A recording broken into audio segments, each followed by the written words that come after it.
Metal Gear Rising: Revengeance. What a long-ass name. Who would have thought that a spin-off game based off the most disliked character in the franchise would end up being the best game in the franchise? Yeah, but before I get too deep into the stuff that'll make me lose subscribers, let's just start from the beginning.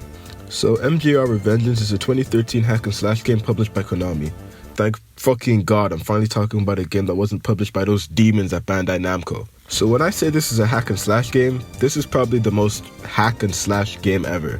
I know that doesn't really make sense right now, but after seeing some gameplay and watching this review, which you should watch all the way through, like and subscribe, and comment, and turn on post notifications, but after watching this review, you'll definitely understand what I mean by that.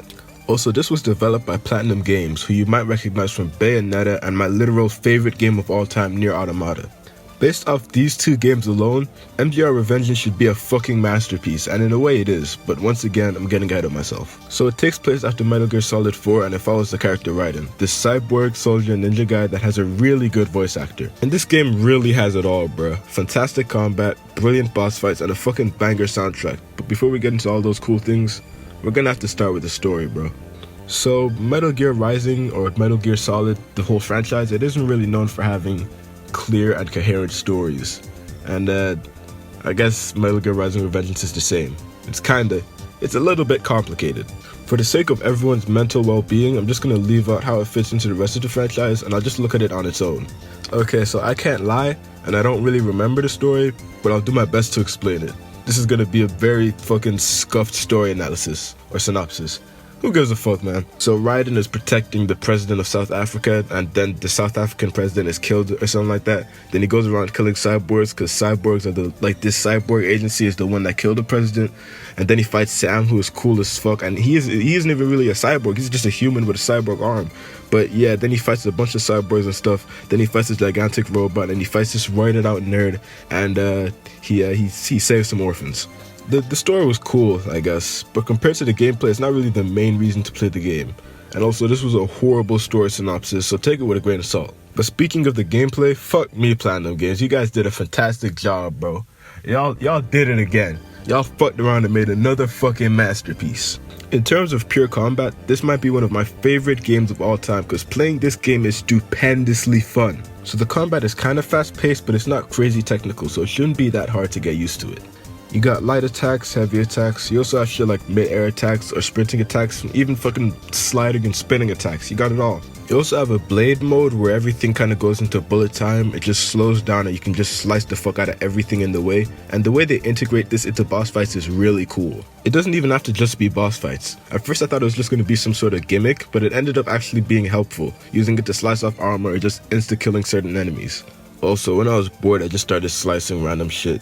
You can slice a lot of shit in this game. Cars, poles, stairs. Good job, Platinum. You also get this ability called Ripper Mode where you're just strong as fuck and you can one-shot lots of enemies and just slice the fuck out of them. It's fun as hell. There's a parry/counter-attack system, and to be honest, it was pretty confusing at first because they did a pretty bad job explaining it, but once you get the hang of it, it just becomes second nature to you. You play as Raiden, and of course you have his katana, but you can also unlock weapons as you defeat these cyborgs, and these weapons are cool as fuck. They all each have different uses, like these things being good for crowd control, or this being good for heavy-duty/bigger, stronger enemies. There's also smaller throwable/shootable weapons like grenades or rocket launchers, and these are great for when you're getting violated by a group of enemies or if you just need to hit a target from afar. You just go ahead and snipe that boy with a rocket launcher. Bow! There's an upgrade system where you can upgrade your health bar and like your Ripper gauge, but you can also buy abilities and moves for all of your weapons along with increasing your attack power for each weapon. And once you finish the game on certain difficulties, you can unlock shit like this wig that makes Ripper Mode and Blade Mode infinite. And replaying through this game with infinite Ripper Mode is a completely new game experience, and it's crazy fun. Slicing the shit out of people with a light attack is incredibly satisfying, and having unlimited bullet time in Blade Mode is a whole new way to fight enemies. And while we're on the topic of enemies, my god, there is a huge variety of enemies. Different enemy types all with different ways to beat them, and the fact you need to beat some of them in certain ways makes it even more unique and exciting. It makes the characters a lot more special. Like while I was playing, when I met a new enemy type, I was excited to see how they would play and how I'm supposed to beat them. Fighting enemies in this game is just really fun.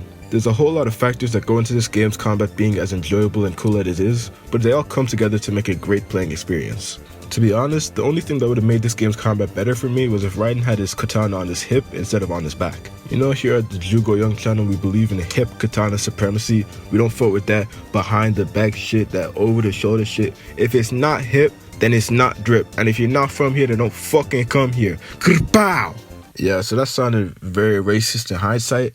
I don't really care. In each level, there's a kind of large, semi-linear stage to explore. There's a very clear path, but if you want to trail off and do your own shit, you can find stuff like special groups of enemies to fight, or usable items like grenades or healing things. In my opinion, all of the stages were well designed and looked cool as fuck, and don't even get me started on the bosses. So at the end of each level, there's a boss, and these bosses were a fucking joy to fight. They each had unique combat mechanics to learn and counter, and once you finally did beat them, you got their weapons, and that shit was cool as hell. And especially on bosses like the last boss of the game, that shit was so crazy, bro. The last boss, or technically last two bosses of the game, were a fucking spectacle. You fight a gigantic Metal Gear which you ended up beating with his own sword, then you fist fight this fucking ripped Steve Jobs lookalike, and you kill him. It's lit. The way QuickTime events were used in these last two fights specifically, it didn't make them easier, it just made defeating them even more satisfying, and it added a cool sense of grandeur. This game is kinda short, only having like 8 levels, and I ended up finishing it in 7 or 8 hours, but there is a ton of replayability.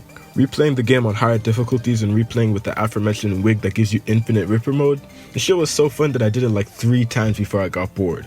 But at the same time, I still do wish I had more levels, more bosses, and more weapons, but unfortunately, it doesn't seem like a sequel will be coming out anytime soon, so I guess you just gotta deal with it. On the bright side, there is 2 now free campaign DLC for MGR Revengeance. One where you play as the Blade Dog, which is kinda shit, who the fuck wants to play as a dog? But the other DLC where you play as Jetstream Sam was fucking great. It was especially great considering the fact that he's the best character in the entire Metal Gear franchise. Bro, I need to relax with these Metal Gear statements, bro. The last thing I want to talk about is the soundtrack, and I left it till the end because I can't really review music, but this game's soundtrack is fucking phenomenal. For me personally, this game, Ocarina of Time, and Nier Automata all have some of my favorite music in video game history. And what a coincidence, those 3 games are all in my top 5. Wow. Video on Ocarina of Time coming soon? Who knows? Nier Automata video coming soon?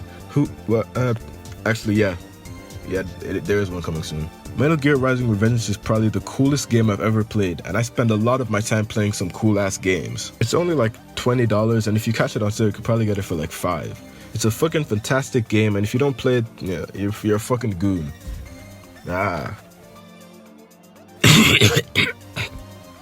Hey, you guys know the drill, bro. Like, subscribe, and comment, and if you're still not dead after doing those 3 simple tasks, if you're still not dead after doing those 3 simple tasks, then press fuck me, I can't type. Press the notification bell. Yeah, I'm almost at 100 subs. That's crazy to me, but the grind won't stop, gangy. Once we hit 100, the next goal is 200. Then after 200 is fucking 300. Then once it's 300, the next goal is 1,000. Yeah. But yeah, this was Jugo Young, and I'll see you guys next time. Peace.